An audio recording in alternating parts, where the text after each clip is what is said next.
அவர்களுக்கு தெரியவில்லை. அவங்க பேசி கொண்டிருக்கிறப்ப அவ கேட்கிற, என்ன துக்க முகமா இருக்கீங்க அப்படின்னு கேட்கிறப்ப அவங்க சொல்றாங்க, இது நடந்து உங்களுக்கு தெரியாதா, என்ன இப்படி தெரியாம இருக்கீங்க அப்படின்னு சொல்லிட்டு சொல்றாங்க, நசரேயனாகிய இயேசு ஒருவர் இருந்தார், அவர் செயலிலும் வல்லமையிலும் வல்லவராய் இருந்தார், தீர்க்கதரிசியாய் இருந்தார். அவரை பரிசேயர்கள் பரிசேயர்கள் ஆசாரியர்கள் அவரை சிலுவையிலே அறைந்தார்கள். இப்பொழுது அவர் உயிர் தெழுந்தார் என்று அதிகாலையிலே கல்லறைக்கு பார்க்க போனதான சகோதரிகள் வந்து சொன்னாங்க அப்படின்னு சொல்லி பேசிக்கிட்டே போயிட்டு இருக்கிறப்ப அவங்க ஊர் வந்துடுச்சு, சாயந்தரம் ஆயிடுச்சு. அப்ப கேக்குறாங்க, இவரு அப்புறம் போறாரு. இவங்க சொல்றாங்க, இருட்டிடுச்சு, இனிமே நீங்க உங்க ஊருக்கு போக வேணாம், எங்க வீட்டுல வந்து தங்கிட்டு இங்க போகலாம்னு சொல்லி கூப்பிடுறாங்க. இந்த வசனத்தை நம்ம வாசிப்போம்.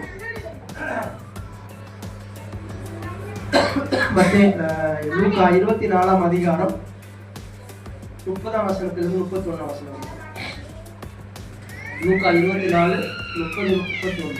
அவர்களோடு அவர் பந்தி இருக்கையில் அவர் அப்பத்தை எடுத்து ஆசீர்வதித்து அதை பிட்டு அவர்களுக்கு கொடுத்தார்.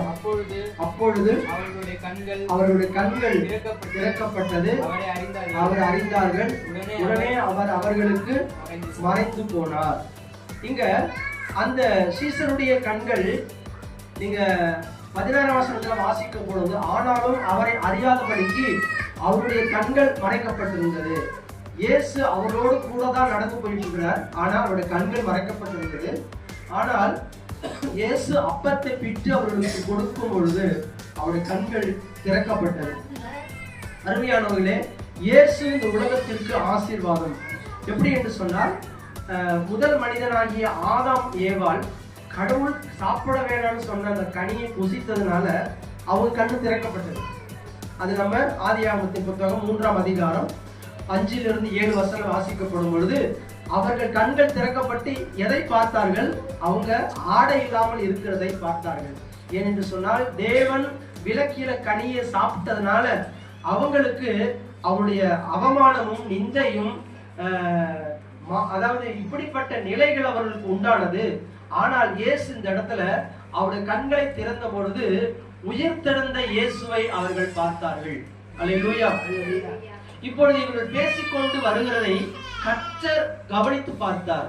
அவங்க உள்ளத்தில் இருக்கிற அந்த ஏக்கம், அந்த உள்ளத்தில் இருக்கிற பாரம் 21ஆம் வசனம் சொல்லி இருக்கிறது, அவரோ இஸ்ரவேலை மீட்டு ரட்சி